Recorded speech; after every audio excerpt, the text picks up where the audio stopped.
Here we go. You just do it that way and I'll make sure I stand here. Come stand here. So we'll have some items and we'll go through some things, and my wife will share a bit of a testimony. I want to thank you here that you're here to celebrate.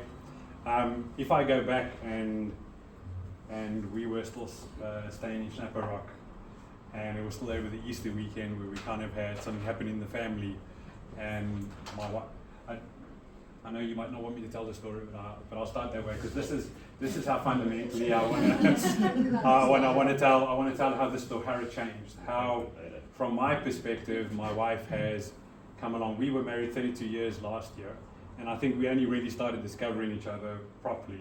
We've had the kids, we've done the things, we moved from South Africa to here. So I think, it's now, it'll be now 8 years ago this March, we had something happen in the family which caused something to break inside her.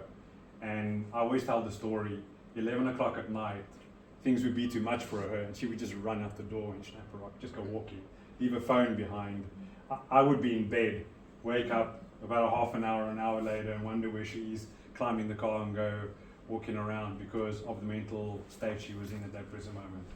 Finding out a couple of months later, after we were going through this process already, that she wanted to commit suicide. She was thinking about committing suicide, jumping off of the bridge. So I let my wife climb in a car to go to a choir, which was one of her outlets and one of her spaces she could live out what she wanted, to get some of that sort of, to get that positivity in her life, and then come back and then come sit under the bridge and think about jumping off. I always say if it wasn't for the kids, I think my wife maybe something would have happened. It's the kids and God, right? So that's where we started. Now I have a wife who is working again, leading. I mean, many of you probably have been in her Elijah House groups, where she's leading that, where she is developing herself, where she's growing, where she's becoming an amazing artist, using that to further God's kingdom and to build. I think, and I can take you through many steps, but I won't talk too long because she's going to share her testimony.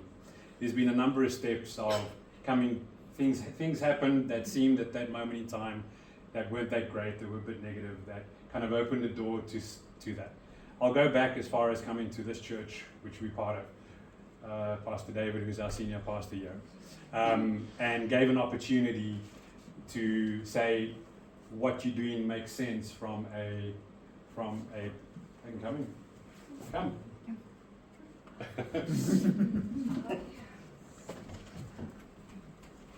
Chairs in the back there or in there. They gave an opportunity for her to start living. Firstly, starting out with the art, and that gave started what we refer to as which is now part of everything we do, which is healing hearts. Right? We both do it for different reasons.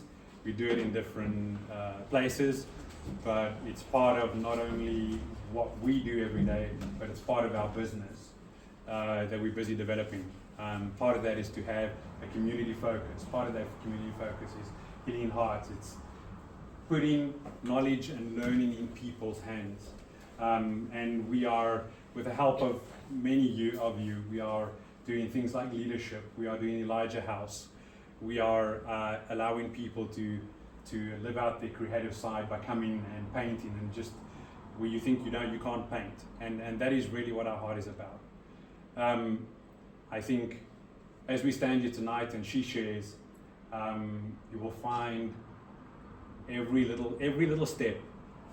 Some of it was a little bit back, as I said, and some of it went a bit forward. But you'll see that each step built on the next one to where we are today. And this year for her is a really big growth year, is stepping out from behind the shadows. I don't think she really, I laughed because over December she signed up for a whole bunch of things, and I was thinking in my mind, do you actually know what you're doing?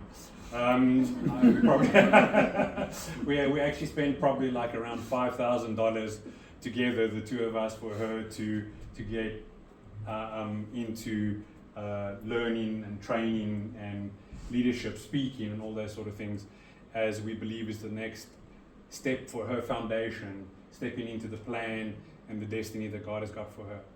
So I'll leave it at that, and I want to thank you tonight what we will do is, where's Pastor Bejoy? Would you please come open up for us? And then we'll start with the testimonies. Thank you. Worship first, sorry. We're going to have 2 songs of worship, and then we'll